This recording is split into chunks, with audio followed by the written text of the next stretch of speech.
한국경제TV 생생한 실전 투자 정보 와우퀴. 월 5,000원 커피값으로 투자 정보가 내 손 안에 배달됩니다. 와우킥 N에서 만나요. 지금 금이 어떤 구조로 움직이는가, 이거 국제경제 읽기 시간에서 계속해서 짚어드린 문제였죠. 오늘은 금 가격과 은 가격이 각각 트리온스당 5,000달러, 100달러 넘어감에 따라서 이 문제를 다른 각도에서 해석해보는 시간 마련했습니다. 도움 말씀에 한국경제신문 한상춘 논설위원 자리에 있습니다. 안녕하십니까? 네, 안녕하십니까? 자, 위원님, 오늘은 증시보다 더 눈에 띈 것이 국제 금값과 은값이었는데요. 이 움직임 한번 되짚어볼까요? 네, 사실 오늘 주제는 어제 그 코스닥 3,000회를 좀 만들 필요가 있다. 또 그런 얘기가 좀 바탕이 돼서 그런지 모르겠습니다는 제가 어제 그 코스닥 시장이 굉장히 뜨겁지 않습니까? 예. 그래서 시청자 여러분한테 특히 정치인분들한테 코스닥 3,000회를 만들 필요가 있는 것을 해외 시각으로 한번 이렇게 한 7가지 요인을 좀 보내드리려고 했었는데요. 오늘 금가격과 은가격이 상징선을 벗어났습니다. 5,000달러와 은은 이미 이제 100달러 넘었습니다는 금값마저 5,000달러가 넘니까 결과적으로 이 얘기를 좀 역사적 상징선이기 때문에 좀 말씀을 드리려고 하겠습니다. 금값 작년부터 계속 올랐죠. 트럼프 정부 취임서부터 2,600달러가 트럼프 정부의 출범 초기 때 모습이었는데요. 오늘은 5,100달러까지 넘었습니다. 5,000달러를 넘어서 은값은 더 올라서 당시에 29달러에서 지금은 110달러마저 돌파했습니다. 그래서 상징선이 전부 무너졌습니다. 근데 한 가지 말씀드리면 오늘도 금과 은에 사실 그 거품 얘기가 계속해서 나오고 있는데요. 금과 은은 거품 우려가 금은 그 3,500달러서부터 계속해서 얘기됐고요. 은은 80달러서부터 제기됐습니다. 근데 많은 사람이 이 거품 우려 때문에 이렇게 금과 은의 가격이 떨어지지 않겠느냐 하는데도 불구하고 금과 은은 시간이 가면 갈수록 더 빨라지고 있다는 것도 하나의 특징이다 이렇게 보겠습니다. 그래서 자산 군별 그 수익률을 한번 보겠습니다. 긴금속이 마침내 한국의 코스피를 앞섰습니다. 작년에는 은이 115%였었고 금 가격이 한국의 코스피보다는 낮았습니다. 근데 올해 들어서 이제 코스피가 주춤하는 상황에 금값이 더 빨리 올라가니까 기금속 가격이 이제 주식보다 앞서게 되는 거다. 예. 근데 여기서 이제 코스닥 시장이 지수가 많이 올라가니까 아직 코스닥까지 포함하면 은이 가장 많이 올라가고 그 다음에 코스닥이 두 번째로 올해 들어서 올라가고 그리고 금이 세 번째로 올라가고 이런 순이다. 근데 많이 그 투자하는 미국 S&P 같은 경우는 작년 이후서부터 이렇게 보면 한 16% 정도뿐이 작년에 15% 올랐고 올해 들어서 한 11% 조금 넘게 올랐을 겁니다. 그래서 가장 그 낮게 주요 투자군 중에서는 가장 낮게 이렇게 올린다 하는 것도 시사점을 던져주는 것이 아닌가 생각합니다. 그러면 이제 시청자 여러분께서 금과 은은 기금속이고 무겁다. 무겁다는 것은 안전자산이다. 위험자산이 아니다. 가벼운 자산이 아니다. 그런데 왜 이렇게 작년 이후에 금과 은의 가격이 상승률이 1일까 수익률이 1일까 여기에 다 궁금증을 갖고 있는 거거든요. 그래서 종전의 금과 은이 지정학적 위험이라든가 인플레에 대비하면 이 수준을 못 읽는다 하는 것을 다시 한번 말씀드리겠습니다. 그리고 또 오늘 지난번에 그 파월 의장이 연방검찰청 소환 이후에 금과 은의 가격이 상승 속도 한 단계 뛰었습니다. 오늘 미국 시간으로 우리 시간은 오늘 저녁인데 미국 시간으로 올해 연준 회의가 첫 회의가 시작됩니다. 예. 그럼에도 불구하고 금과 은의 가격이 더 빨라지는 것도 한번 이게 금값의 구조 변동 요인과 관련해서 주목하실 필요가 있다 이렇게 보겠습니다. 말씀하신 대로 지난해부터 올해 들어서도 금 가격, 은 가격 상승하는데 이 상승하는 모습들을 좀 살펴보면 종전과 다른 몇 가지 특징이 보이죠? 한 4가지 정도 크게 특징을 잡지 않겠냐 생각합니다. 예.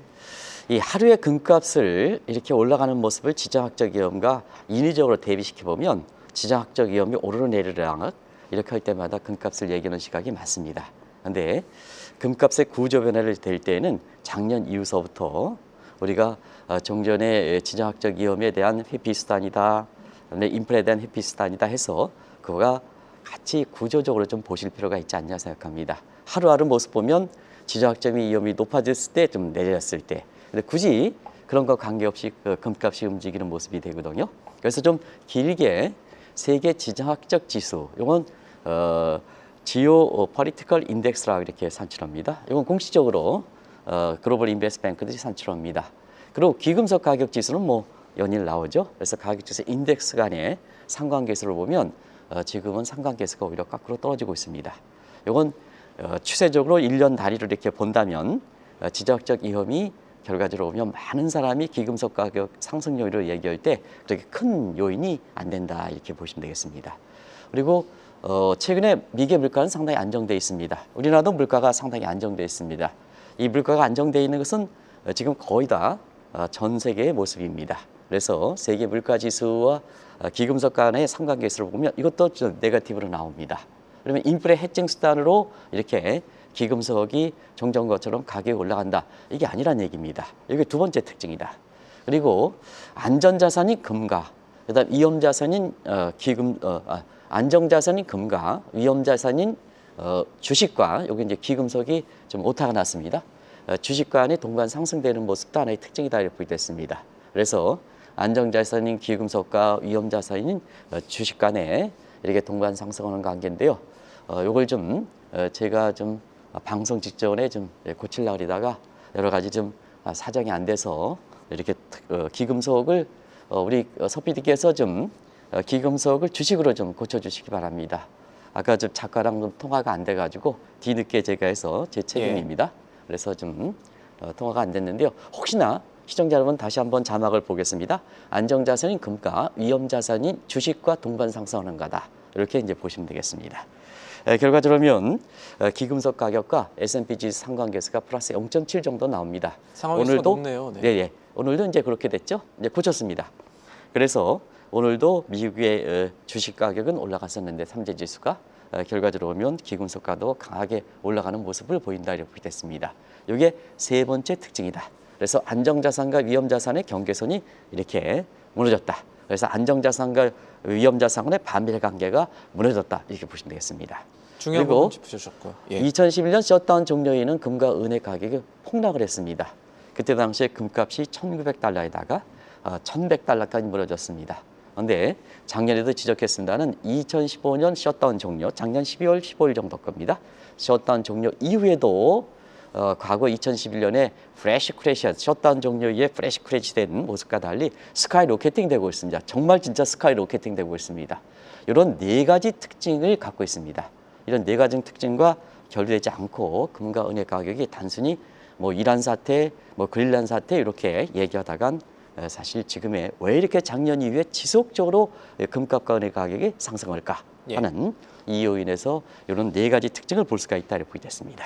이 각각의 상관계수 보니까 조금 더 설명력이 높아지는데 올 들어 이제 정쟁과 같은 지정학적 위험이라든가 국가 부대 여부와 관계없이 지금 금값, 은값이 오르고 있다는 거는 이 가격 결정에 뭔가 구조적인 변화가 있었다는 얘기가 되겠네요. 네, 사실은 지금의 추세에 보면 금융이 돈이 이제 실물 섹터보다 많아졌지 않습니까? 요 돈이라는 것은 법정화폐이지 않습니까? 예. 그러면 요 금융이 실물보다 리딩 인더스트리, 팔로잉 리딩 인더스트리에서 금융 사이즈가 실물보다 3대 1 정도 많으니까 요 돈이 법정화폐에 어떤 권위가 더 유지돼야 사실 종전의 이론대로 가지 않겠습니까? 그런데 실질적으로 보면 지금 상태에서는 안정자산과 위험자산의 경계선을 무너뜨릴 정도로 금을 비롯한 귀금속과 주식 가격이 같이 올라갈 정도로 사실 이렇게 돈이 많아진 상태에서 이런 종전의 재테크 이론이 무너지는 것은 결국 가장 주가 되는 돈에 대해서 지금의 법정화폐인데 법정화폐에 대한 신뢰가 무너지기 때문에 그렇다. 그래서 그런 쪽으로 구조 변화가 일어나는 거다 이렇게 보겠습니다. 자, 그러면 법정화폐가 신뢰가 유지되려면 중앙은행의 3대 기능에서 의문을 갖지 말아야 되겠죠. 그래서 일단은 중앙은행의 정치와 독립성이 유지돼야 되는데 이건 뭐 정도 차이가 있지. 다른 국가들도 그렇습니다는 트럼프가 돌고 나서 페드의 정치성, 독립성 문제는 완전히 바닥을 기고 있다 이렇게 됐습니다. 그리고 중앙은행의 법정화폐에 대한 주도권이 독립적으로 유지되죠. 근데 뭐 스테이블 코인이라든가 뭔가 해서 지금 대안화폐들이 많이 들어오니까 또 민간의 주도권을 인정하니까 DeFi 문제가 전개되면서 이 법정화폐에 대한 신뢰, 실물보다 많이 있는 이 법정화폐, 그렇기 때문에 법정화폐에 대한 신뢰가 더 유지가 돼야 종전의 재테크 이론이 통하는데요. 이게 이렇게 법정화폐의 독점적 주도권이 무너지다 보니까 이 법정화폐에 대해서 이렇게 기능이 약화되는 거다, 신뢰가 떨어지는 거다 이렇게 보이겠습니다. 세 번째는 중앙은행의 인플레 기능이 어떻게 되겠느냐 하는 측면입니다. 지금은 중앙은행의 인플레 기능이 이렇게 한다. 뭐 하반기에 재정이 인플레가 되어서 중앙은행이 인플레를 잡을까? 그건 뭐 지금 상태에서 기대하는 시각은 적습니다. 그러다 보니까 사실 종이화폐에 불과한 부분에서 인플레가 나오면 인플레를 잡아줘야 종이화폐의 어떤 실질 가치와 명목 가치 간의 괴리가 줄어드는 거거든요. 근데 중앙은행이 무력화돼서 인플레가 발생해서 제1성 기능에 해당되는 인플레를 잡지 못한다 하면 지금 법정화폐는 내놓을 수밖에 없죠. 그렇죠? 그러다 보니까 법정화폐의 대안화폐로서 화폐니까 실질 가치가 보장하고 있는 금리를 비롯한 비분석 강이 강하게 붙는 거다 이렇게 보시면 되겠습니다. 요는 지금 미국 연준이 흔들리면 금 가격 오를 수 있다는 건데 올해 들러서도 이 파월 의장의 연방검찰청 소환 문제 있고 또 오늘부터 미국 시간으로 이제 시작되는 FOMC 회의 앞두고 금 가격 오르는 것도 지금 같은 맥락으로 해석할 수가 있습니까? 네, 추세적으로 보면 사실 사건별로 금의 가격과 트럼프가 페드 흔들기로 이렇게 해서 한번 접목해봤습니다. 예. 그러면 작년에 트럼프가 느닷없이 사실 그 7월 FOMC 회의 전에 연준을 방문하면서 이게 금리 인하 압력이다. 그래서 이런 해석이 있었죠. 근데 그때까지는 금리를 동결해왔고 트럼프 입장에선 금리를 내리는 것이 beautiful backdrop이란 이런 표현을 썼으니까 자 금리 동결은 저기서 페드를 방문해서 금리 인하 압력이지 않느냐 하는데 그때 페드를 방문할 때 금값이 한 단계 뛰었습니다. 그리고 자 올해 들어서 연방검찰청에서 파월 의장을 소환할 때 금값이 한 단계 뛰었습니다. 그리고 올해 첫 회의가 오늘 시작되거든요. 그래서 한 단계 더 뛰었습니다. 이거는 결과적으로 앞서 말씀드린 것 같이 페드 예상을 트럼프가 흔들어 놓고 달러 예상을 흔들어 놓은 과정에서 나오는 현상이 아닌가 생각합니다. 그걸 총괄적으로 한번 정리해 드리겠습니다. 연준과 파월 지난해는 출범이 최대 순환 시대다 하고 공식적으로 평가가 나오는 거고요. 그래서 작년에 트럼프는 프로젝트 2025 시나리오대로 연준 흔들기에 바빴습니다. 그래서 실제로 인사권도 웨일러라든가 보우만이라든가 마이런에 이어서 차기 의장인 트럼프 퀴즈를 어떻게 될 것이냐 하는 이 측면이 이제 작년까지 인사권 관련해서 인사권도 거의 장악한 상태고요. 올해 들어서는 연준과 파월 흔들기 더 아주 극도로 가고 있습니다. 그래서 임기가 5개월도 안 남았는데 이 연방 검찰청에서 사실 소환 문제 이거는 배후 세력에 있어서 결과적으로 트럼프의 소유로 드러났습니다. 그래서 연방검찰청의 소환 문제를 쑥 내려갔던 겁니다. 그리고 차기 의장이 무슨 동네북입니까? 올해 들어서 한번 보겠습니다. 케빈 해슬이 역할에다가 지금 크리스토퍼 올러가 되다가 케빈 해슬이 되다가 지금은 릭 바이먼으로 이렇게 되고 있습니다. 지금 불과 올해 들어서 어떻습니까? 한 달도 안 지나갔습니다. 근데 벌써부터 4명이 왔다 갔다 합니다. 차기 의장이 동네북입니까? 누가 하겠습니까? 케빈 해슬 정도는 나는 맞지 않겠다. 해봐야 당신 트럼프 시녀다. 연준의 의장으로서 제대로 역할을 하겠느냐? 트럼프가 시녀가 되면 하지 않는 거죠. 그러다 보니까 당신은 오야분 꼬분 관계에서 자 이게 트럼프의 오야지라 하면 자기는 꼬분 역할을 맡아야 되지 않느냐? 누가 하겠습니까? 그러다 보니까 지금 상태에서 연준이 무력화되니까 결과적으로 달러가 법정화폐인데요. 지금은 실물 경제보다 달러의 통화가 많이 풀렸지 않습니까? 이걸 그래서 법정화폐의 기능의 신뢰성을 유지해야 되는데요. 자, 어떻게 되겠습니까? 결국 위상을 흔들고 달러 위상 법정화폐가 자꾸 무력화되다 보니까 결과 달러 인덱스를 한번 보겠습니다. 계속해서 취임 전에 110했던 것이 오늘은 장중간 때 96대까지 떨어졌습니다. 물론 막판에 올라서 97레벨에 걸리고 있습니다는 96레벨대가 오늘 주 세력입니다. 이렇게 떨어지고 있거든요. 결국 법정화폐인 달러 흔들기에 나서고 그의 독립적인 주도권, 그 다음에 거기에 대해서 의사결정권을 갖고 있는 페드라든가 파월을 흔들게 나서다 보니까 결과적으로 보면 이렇게 달러 가치, 법정화폐의 가치가 떨어질 수밖에 없다. 이렇게 보시면 됐습니다.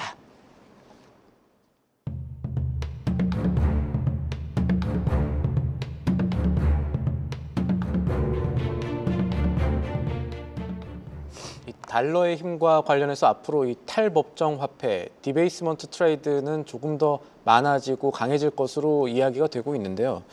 자, 위원님, 이렇게 연준과 달러의 위상 흔들리고 있는 것은 반대편에서 이 트럼프 백악관의 움직임이 좀 강해지고 있기 때문이 아닐까 합니다. 어떻게 보십니까? 네, 지금의 모습에서 보면 기금속이 사실 계속해서 올라가는 것은 그 무거운 안전통하게 올라가는 것은 비정상 아니겠습니까?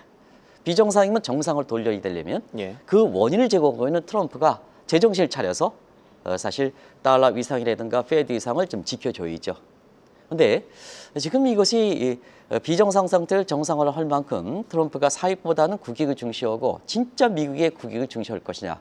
지금 시간이 가면 갈수록 오히려 트럼프가 마치 무슨 그 마두라 축출 문제, 뭐 그리스란드 병합 문제 때문에 궁극주의, 멀로주의다 하는 돈노주의는 더 확대의 움직임을 받고 있습니다. 그래서 다자 채널이 지금 무너지고 있지 않습니까? 사실상 다자 채널은 무너진 거 없습니다. 그러면 다자 채널이 무너지면 달러가 필요한 국가가 뭐가 있겠습니까? 다자 채널이 유지가 돼야 중심 통화의 위상이 있는 거거든요. 왜냐하면 우리가 먼델 교수가 통화의 최적 사용 범위라는 게 먼델 교수의 그 이론이 있는데요. 거기서 보면 자, 중심 달러가 위상이 되려면 사용 범위가 넓어야 된다는 얘기입니다. 이건 당연한 얘기겠죠. 예. 사용 범위가 나오는데 트럼프 입장에서는 다자 채널 무너지니까 사용 범위가 줄어들지 않습니까? 이기주의가 되니까. 그러면 달러 이상은 그동안 전 세계를 대상으로 했던 것이 자, 달러 이상권이 자꾸 취소되니까 결과적으로 달러 가치는 떨어질 수밖에 없죠. 그래서 트럼프가 재정상이 차려야 달러 이상을 증대될 수 있고 기금속 가격이 이례적으로 올라가는 것이 안정을 찾을 수가 있다는 얘기입니다. 이런 문제거든요. 그러나 지금 상태에서는 트럼프가 그런 독재 예방 때문에 그거를 비정상을 정상화시키려는 그래서 사익보다는 국익을 그다음에 미국보다는 세계 인류 공용을 이바지하려는 그러한 정상적 모습을 찾으려 하지 않기 때문에 다른 국가들은 탈미 현상, 탈달러 현상 이렇게 나갈 수밖에 없죠. 근데 달러에 버금되는 현존통화 유로라든가 엔화가 사실 중심통화 역할을 못하다 보니까 결과적으로 보면 자, 인플레가 나오고 재정 적자 우려 나오고 이런 상태에서는 금을 가져갈 수밖에 없죠. 그래서 좀 전에 하루에 한 이렇게 16만 톤인가 이렇게 사던 것을 지금 각국들이 뭐냐 60만 톤까지 이렇게 금의 매수 비용을 늘리는 거다 이렇게 보겠습니다. 그러니까 금값이라든가 기금속 가격이 안 나갈 수밖에 없죠. 이게 이제 대외적 요인이다 보겠습니다. 그러면 대내적 요인은 가장 당면한 문제가 뭐겠습니까? 자, 미국 내 국가 부동 문제라든가 이런 문제가 되겠죠. 아마 트럼프 입장에서는 이게 셧다운 문제는 지긋지긋할 겁니다. 바이든 정부 마지막 때도 이게 임시 예산이 처리되지 않아서 트럼프가 취임한 이후에 계속해서 임시 예산으로 되고 2020년 트럼프의 첫 살림살이 하는 2020년 그 회계연도 문제도 지금 처리가 되지 않은 상태에서 자, 그것이 45일 간격으로 이렇게 해서 계속해서 이달 말에 다시 한번 셧다운 우려가 제기되는 거거든요. 그 이전에 차기 예정으로 임명한다. 그러면 런드마이티션 되겠죠. 그러면 중앙은행을 통해서 페드를 통해서 국채 발행한다. 그러면 이 문제 정리된다. 예. 정리된다. 그래서 지긋지긋한 셧다운 문제를 해결할 수 있다는 얘기입니다.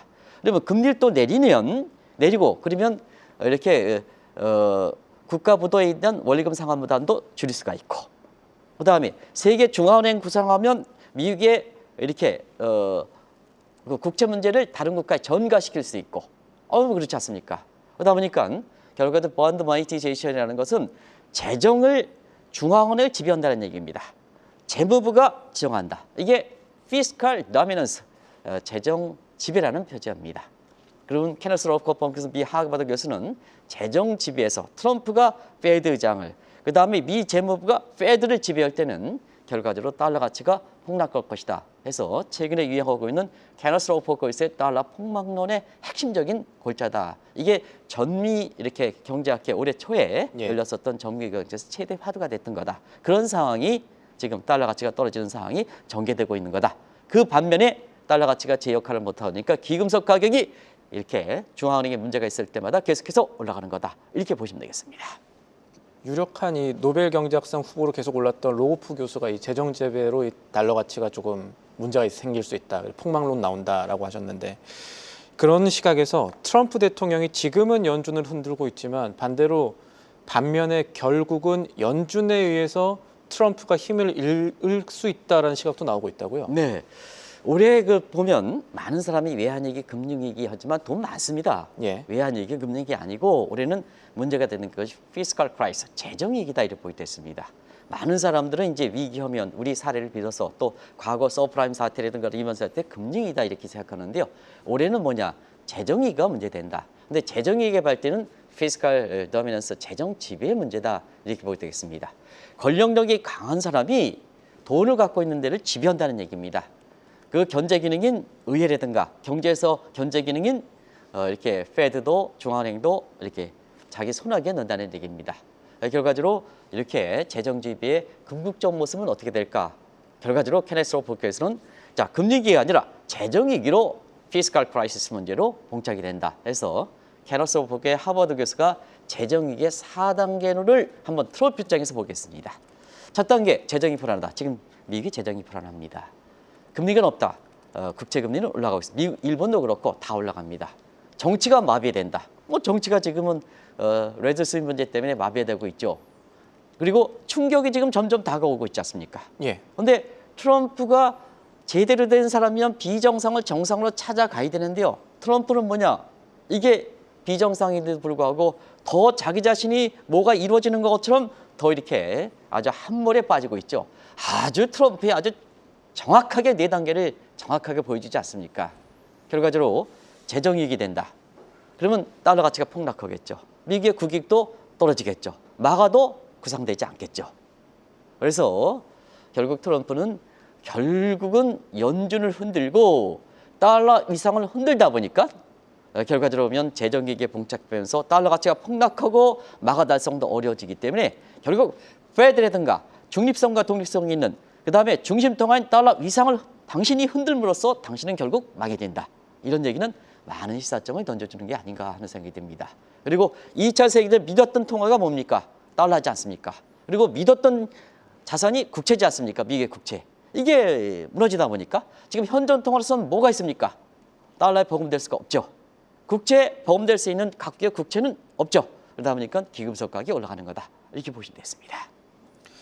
실제로 관련해서 국제 금값이 계속 아까 말씀하신 대로 스카이로켓팅 하니까 종전에 볼 수 없었던 현상들이 나타나고 있는데 각국들이 중앙은행이 특히 금을 단속하려는 움직임들이 나타나고 있다고요? 네.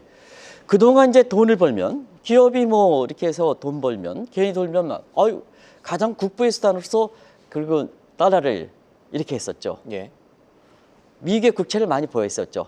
미국의 각국들의 위안 보유고에서는 사실 달러 비중이 그만큼 높고 그다음에 우리나라 입장에서도 워낙 못 믿겠어. 지금 우리 코스피 증가 이렇게 올라가고 코스닥 이렇게 올라가니까 한국 불안해 못 믿겠어. 아예 미국의 재산 수단으로 미 주식과 아예 달러로는 이 달러 라이제이션이 있지 않습니까? 이렇게 왔는데 지금 정작 미국의 주식 투자하고 미국의 재산 원천을 그렇게 하는 한국의 서학개미들은 굉장히 흔들릴 겁니다. 왜냐하면 자 달러 가치가 떨어지죠. 미 주식도 앞서 봤을 때 한국 주식도 못하죠. 환차 손대고 이렇게 하니까 지금 흔들리는 거 아니겠습니까? 이 추세를 읽지 못하면 그렇게 되는 겁니다. 예. 그런 겁니다. 그런 상태에서 자 지금은 어떻습니까? 각국의 국부 수단으로 보면 이렇게 금이 국부 수단으로 올라오는 거죠. 국가의 부의 수단을 이게 가치 저장을 해야 되는데 달러 미국의 국채가 떨어지니까 가치 저장을 해야 돼. 국부를 저장해야 되는 거냐? 금이라든가 기금속으로 하는 거죠. 그런 거죠. 그래서 각국의 외환 보유고에서 내는 거죠. 그러다 보니까 자 독일이든가 이런 데서는 국부 수단으로서 금을 해 국민들 입장에서는 자 미국에 금을 갖다 놓았던 거 빨리 회수해라는 얘기입니다. 예. 트럼프 내가 금 갖다 놨다. 뭐 2차 세계대전 전승국으로서 해서 다시 한번 1, 2차, 3차 세계대전을 일으키지 말다 해가지고 이게 금을 담보로 해서 자 이렇게 했는데 트럼프가 하는 짓 한번 보면 동맹국을 더 흔들고 유럽 같은 경우는 더 흔들리지 않습니까? 그러다 보니까 독일 같은 경우는 트럼프 당신 못 믿겠다. 최근에 얘기.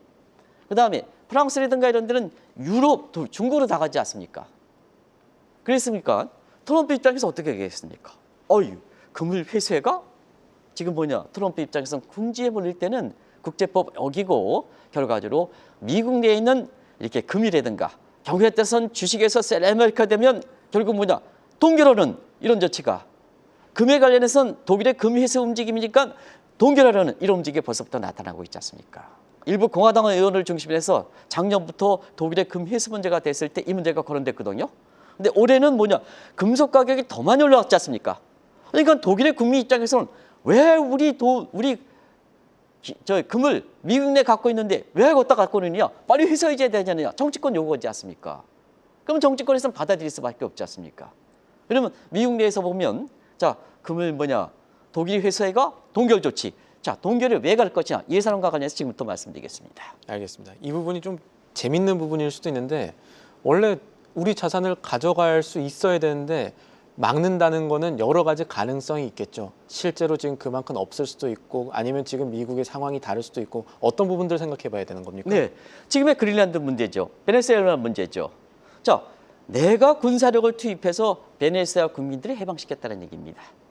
그린란드, 자, 덴마크에 맡기지 말고 내가 해야 니네들 국가에서 보면 국가와 영토와 각종 기금속이라든 걸 보존해 줄 수 있지 않느냐. 이게 트럼프의 논리지 않습니까? 그러다 보니까 자, 독일의 미국에 갖고 있는 금은 2차 세계대전 이후에 패전국에 대해서 당신은 경제를 익혔다. 지금 세계에서 3대국, 4대국을 일으켰다. 프랑스도 마찬가지다. 왜 일으켰냐? 결국 2차 세계대전에 마샬 플랜에 의해서 트루먼 대통령이 마샬 플랜에 의해서 결과적으로 유럽을 부흥시켰던 데까지 사실상 트럼프 논리와 똑같지 않습니까? 이런 과정에서 트럼프가 얼마든지 독일의 금 회수 문제에 동결 조치를 할 수 있다 이렇게 보겠습니다. 그리고 트럼프가 지금 당면한 국가 부도 문제와 관련해서 골드 모니티제이션이라는 얘기를 나오고 있습니다. 자, 지금 페드도 자기가 흔들기 때문에 달러가 위상을 지켜주지 못하죠. 그러니까 본드 모니티제이션도 사실상 경우에 따라서는 국가 채무 문제를 해결할 수 있는 수단에 본인 자신이 국채 위상을 흔들어 놨으니까 본드 모니티 못하는 거죠. 근데 지금 기금속 가격은 올라가죠. 세계에서 가장 안전한 게 기금속이지 않습니까? 트럼프 입장에선 미국 내 금을 담보로 해서 국채를 발행한다는 얘기입니다. 그러면 월등히 월등히 사실 국채 소화하기가 좋은 거죠. 그래서 국가 부도 문제라든가 걸 해결할 수가 있는 거죠. 이게 골드 모니티제이션의 얘기입니다. 자, 그러면 미국 입장에서는 중심 통화가 달러가 되기 때문에 미국 입장에서는 기금속 그런 게 그렇게 많이 보여지지 못한 상태거든요. 이런 상태에서 독일의 금, 다른 국가의 금이 있습니다. 자, 지금 기금속 가격이 올라가서 국부의 정제를 기금속으로 해라 해가지고 한국은행도 왜 금을 사지 않느냐? 우리 국민들이 지금 이렇게 하고 있지 않습니까? 이게 국부에서 기금속 가지고 가져간다는 얘기입니다. 그러면 다른 나라에 있어 들어와 회수하지 않습니까? 근데 트럼프 입장에서는 가져가? 왜 가져가? 이런 입장이 되는 거죠. 이게 앞으로 국제 질서 문제에 굉장히 큰 문제다 이렇게 됐습니다. 그런 과정에서 회수 문제 나오는 것이 벌써 간세 때리지 않습니까? 자, 독일은 최대의 금을 보유하고 있습니다. 근데 그러다 보니까 관세 비협조라는 명목이지만 독일에 대해서 관세를 세게 때리지 않습니까? 그리고 스위스는 금 정제의 세계에서 70%를 차지합니다. 스위스도 마찬가지로 관세 협상의 비협조 문제를 관세를 세게 때리지 않습니까? 이게 단순히 기금속 가격이 올라가는 문제, 페드를 흔들고 그 다음에 법정 앞에 있는 달러를 흔들고 하는 문제가 사실상 국제 질서의 새로운 변화를 야기시키는 문제이기 때문에 이게 어떻게 될 것이냐 하는 문제가 단순히 금리의 고평가 문제, 거품 문제에 떨어지기 때문에 이런 각도로 얘기가 지정학적인 올라가기 때문에 기금속 가격이 올라가고 인플레가 올라가기 때문에 기금속 가격 이런 문제 질서 변화다 이렇게 보겠습니다. 그 질서 변화가 트럼프 정부 출범 이후부터 지금까지 진행되는 거다 이렇게 보시면 되겠습니다. 알겠습니다. 이런 맥락들을 고려해야 이제 금 가격을 알 수가 있고 금이 왜 오르는가 알 수가 있다 이렇게 요약을 해보죠. 오늘 말씀 여기까지 듣겠습니다. 지금까지 도움 말씀에 한국경제신문 한상춘 논설위원이었습니다. 위원님 오늘도 감사합니다. 네, 고맙습니다.